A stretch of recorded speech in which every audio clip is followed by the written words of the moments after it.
श्री गणेशाय नमः. तर आज आहे बघा भावाचा उपवास. कोण कोण केला आहे तुम्हाला सगळ्यांना पंचमीच्या शुभेच्छा. तर इथं बघा शेपूची भाजी आहे, तर ती तर निवडून घेणार आहे मी आणि अशी मस्त शेपूची भाजी बनवायची तुम्हाला पारंपरिक पद्धत दाखवणार आहे की तुम्ही एकदा जर या पद्धतीने बनवला तर याच पद्धतीने बनवाल, पुन्हा वेगळी पद्धत घेणार नाही. कारण इतकी छान आणि चविष्ट अशी भाजी होते. कोणाला आवडत नसेल तर ते देखील आवडीने खातील, इतकी सुंदर होते. आणि जेव्हा आपण बाजारातून भाजी ही शेपूची आणतो त्यावेळी त्याचे बघा डेट आहेत ते कापायचे आणि अशी भाजी फ्रीजमध्ये डब्यात किंवा कॅरीबॅगमध्ये ठेवला तर अगदी 8 दिवस भाजी व्यवस्थित छान अशी राहते. तर बघा ही भाजी मी आणून 6-7 दिवस झाले, बुधवारी आणली होती आणि आज आहे रविवार. तर किती छान भाजी हिरवीगार अशी राहिलेली आहे, कुठेही पानं वगैरे पिवळी झालेली नाहीत. तर आता मी भाजी इथं निवडून चिरून घेतलेली आहे. त्यासाठी लसूण देखील तो सोलून घेतला, तर थोड्या लसूण पाकळ्या जास्त घातल्या तर चव छान येते भाजीला. आणखीन एक मिरची देखील या भाजीमध्ये चिरून घ्यायची आहे, तेलामध्ये फोडणीत टाकायची नाही. आणि इथं बघा धपाटीची तयारी करणार आहे, त्यासाठी मिरच्या घेतलेल्या आहेत, लसूण घेतलेला आहे आणि मीठ टाकलेलं आहे. तर ते मिक्सरला बारीक वाटून घेतलं. इकडं पातेल्यामध्ये तेल घेतलेलं आहे, त्यामध्ये लसूण टाकला आणि आपली भाजी टाकलेली आहे. आणि इथं बघा मी मुगाची डाळ भिजत टाकली होती, तर मुगाची डाळ टाकून घेतली आणि यामध्ये चवीपुरतं मीठ टाकायचं आहे, थोडंसं पाणी घालायचं आहे आणि मेन म्हणजे यामध्ये टाकायचं आहे शेंगदाण्याचं बारीक केलेलं कच्च्या शेंगदाण्याचं कूट. तर शेंगदाण्याचं कूट थोडंसं मी जास्तच टाकलेलं आहे, तर भाजी खूप छान होते त्यामुळे. तर अशी भाजी नक्की बनवून बघा. त्यानंतर इथं बघा धपाटे बनवण्यासाठी मी 4 प्रकारची पीठं घेतलेली आहेत, जी घरामध्ये होती ती. तांदळाचं पीठ 1 वाटी, गव्हाचं पीठ 1 वाटी, डाळीचं पीठ 1 वाटी आणि ज्वारीचं पीठ 1 वाटी.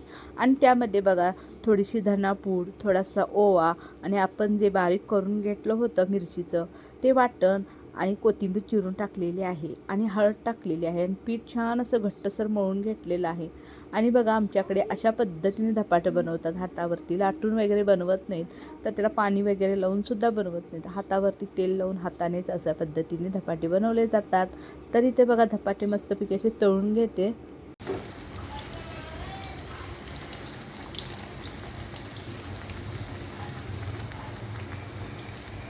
तर बघा रविवारचा आणि सोमवारचा दोन्हीही व्लॉग मी एकत्र शूट केलेले आहेत, कारण छोटा व्हिडिओ टाकण्यापेक्षा एकच व्लॉग टाकावा म्हणून मी दोन्हीही एकाच व्हिडिओमध्ये तुम्हाला दाखवणार आहे. तर व्हिडिओ कंटिन्यू करा. श्री स्वामी समर्थ सगळ्यांना. तुमचं स्वागत आहे माझं मराठी व्लॉग चॅनलमध्ये. तर बघा व्हिडिओ पूर्ण बघा, कारण अजून खूप पुढे इंटरेस्टिंग व्हिडिओ आहे. तर इथे धपाटे माझे झालेले आहेत तळून, तर तुम्हाला दाखवते कशा पद्धतीने छान असं फुगलेले आहेत.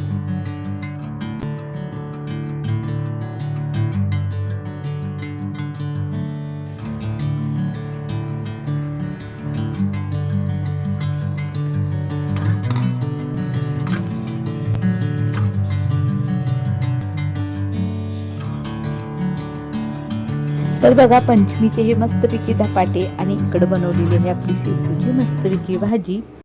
तर दुसऱ्या दिवशी सकाळी आहे सोमवार, तर श्रावण सोमवार आहे. तर इथं माझं सगळे आंघोळ वगैरे दार लोट सगळं आंघोळ वगैरे सगळं झालेलं आहे, ते काय मी तुम्हाला आता दाखवत बसले नाही.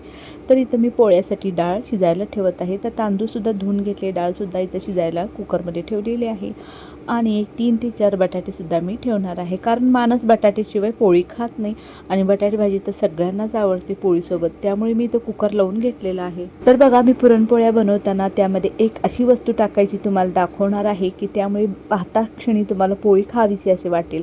तर खूप छान अशी पोळी होते. तर इथं बघा कुकर लावून घेतलेला आहे आणि हे बघा हे आहे पोवतं.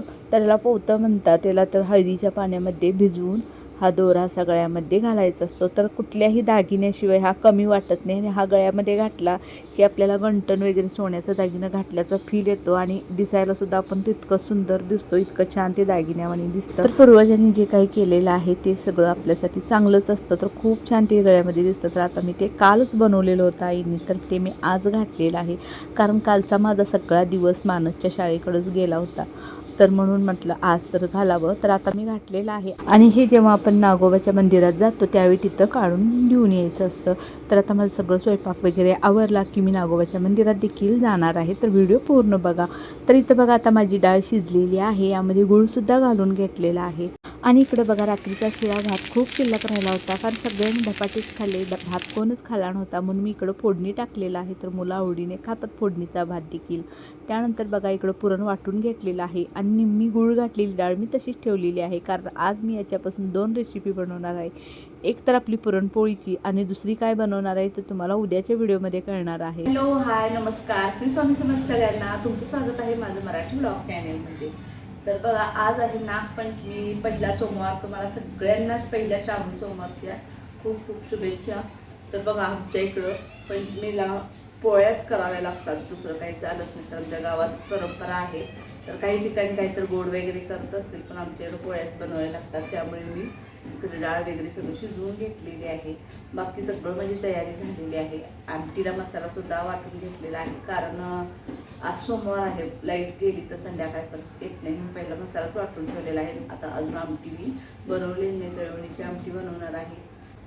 तुम्हाला माझे व्हिडिओ कसे वाटतात नक्की कमेंट करून सांगा. आणि जर तुम्हाला आवडत असतील तर लाईक, शेअर आणि सबस्क्राईब करा. आणखीन एक, पोळी बनवताना हा जर एक पदार्थ त्यामध्ये, ही एक वस्तू जर तुम्ही त्यामध्ये टाकला तर पोळ्या असं बघूनच खावाशा वाटतील, इतके छान पोळ्या होतात. तर ती काय आहे तुम्हाला मी पोळ्या बनवताना सांगतेच. तर चला व्हिडिओ कंटिन्यू करा. तर इकडं बघा कणिक पुरण मस्त असं करून घेतलेलं आहे आणि इथं बघा कणकेची अशी पारी करून घेतलेली आहे. आता मी पोळ्या करणार आहे, तर करता करता तुम्हाला दाखवते. तर पहिली पोळी मी नॉर्मल आपली साधी जशी तुम्ही बनवता त्या पद्धतीने बनवून दाखवते, आणि दुसरी पोळी ती एक वस्तू टाकून बनवते. मग तुम्हाला समजेल की दोन्ही पोळीमध्ये काय फरक आहे. तर बघा इथं मी पहिला गोळे करून घेते आपला तवा तापूपर्यंत. तर पंचमीला बघा पहिला आमच्या इकडं खूप असं पाळणे वगैरे बांधायचे आणि खूप बायका असं म्हणजे पाळण्यावर खेळायच्या वगैरे. पण आता अलीकडं सगळी जे ते कामाला लागलेले आहेत, त्यामुळे आता कोण काय करत बसत नाही. सगळ्या परंपरा आता विसरत चाललेल्या आहेत. तर आता काय पाळणे वगैरे बांधले जात नाही. तर पहिला मोठमोठी अशी झाडं असायची प्रत्येक गल्लीमध्ये, आणि तिथं असं दोरी बांधून पाळणे करायचे आणि खूप एन्जॉय करत होतो आम्ही. पण आता अलीकडे असं पाळणे वगैरे काय बांधतच नाहीत कोण. तर नुसतं घरामध्ये करायचं आणि खायचं असं चालू आहे.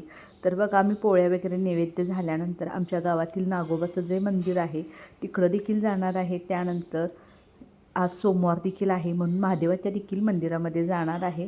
तर व्हिडिओ पूर्ण बघा, तुम्हाला दोन्हीही मंदिरे पाहायला मिळणार आहेत. आणि नागोबाचं मंदिरसुद्धा खूप छान आणि सुंदर असं आहे.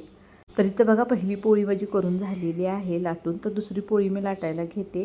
तर पहिली पोळी तुम्हाला भाजून दाखवते. तर व्हिडिओ बघा थोडा फास्ट केलेला आहे. आयुष्यात सगळं तसं फास्ट झालं असतं तर किती छान झालं असतं. सगळी कामं पटापटा आवरली असती. इतकं लवकर उठून दिवस सगळा पूर्ण यात जातो. तर आता बघा 11 वाजायला आलेले आहेत आणि आज मी सकाळी लवकर उठलेली आहे. 4:30-5ला उठलेली आहे आणि हे सगळं आवरायला लागले तरी देखील 11 वाजलेले आहेत. तर बाकीचं वर्कचं माझं सगळं काम आवरलेलं आहे, फक्त पोळ्या लाटायच्या राहिलेल्या आहेत. तर आता 11:30 वाजूपर्यंत माझ्या सगळ्या पोळ्या वगैरे सगळंच होईल. तर इथं बघा जी पहिली पोळी बनवलेली आहे ती दिसायला कशी दिसते बघा. तर दुसरी पोळी मी आता बनवणार आहे, तर त्यामध्ये काय टाकायचं हे तुम्हाला सांगणार आहे. तर इथं बघा मी थोडीशी जी हळद असते ती तेलामध्ये टाकलेली आहे, कारण जेव्हा आपण पोळीसाठी कणिक मळतो त्यावेळी कणकेमध्येच टाकायचं असतं. तर आमची आजी कणकेमध्ये हळद टाकून कणिक मळत होती, त्यामुळे पोळीला इतका छान असा कलर येतो. आणि जी पहिली मी पोळी बनवली ती अगदी आपली चपातीसारखी दिसते, त्यामुळे चपाती खाल्ल्यासारखंच म्हणजे फील येतो. बघून ती पोळी खावीशी वाटत नाही, कारण चपात्या केल्यासारखंच वाटतं. त्यामुळे हळद टाकायची. मग मी काय केलं होतं तुम्हाला दाखवण्यासाठी, कणिक मळताना हळद टाकली नव्हती. तर ही दुसरी पोळी बघा किती छान अशी दिसायला लागली, त्याला असं एकदम बघून असं खावंसं वाटतं. तर ही पोळी पोळीसारखी वाटते आणि जी पहिला बनवलेली आहे ती अगदी आपली चपातीसारखी वाटते. तर दोन पोळीमध्ये फरक तुम्हाला इथं जाणवतोच.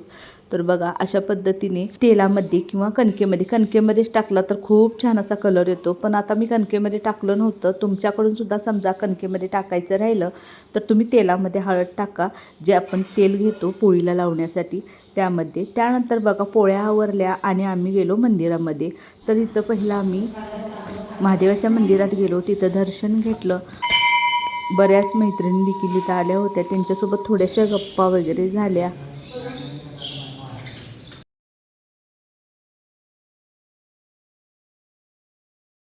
त्यानंतर बघा आम्ही गेलो नागोबाच्या मंदिरामध्ये. तर इथं बघू शकता विठ्ठल रुक्मिणीची मूर्ती आहे आणि नागोबाच्या मूर्ती आहेत. तर नागाच्या मूर्त्या देखील छान छान आहेत. तर इथं बघा लाह्या, भाजलेले शेंगदाणे, भाजलेले हरभरे आणि नैवेद्य वगैरे सगळं नागोबाजवळ अर्पण केलं जातं. तर इथं मी नागोबाची पूजा करून घेतली. तर बघा किती सुंदर अशी मूर्ती आहे नागोबाची देखील आणि विठ्ठल रुक्मिणीची देखील. तर इथं देखील दर्शन घेतलं आणि त्यानंतर आम्ही घरी आलो. तर आजचा व्हिडिओ तुम्हाला कसा वाटला नक्की कमेंट करून सांगा आणि व्हिडिओ आवडला असेल तर लाईक शेअर आणि सबस्क्राईब करायला विसरू नका. चला भेटूया पुढच्या व्हिडिओमध्ये. Bye bye.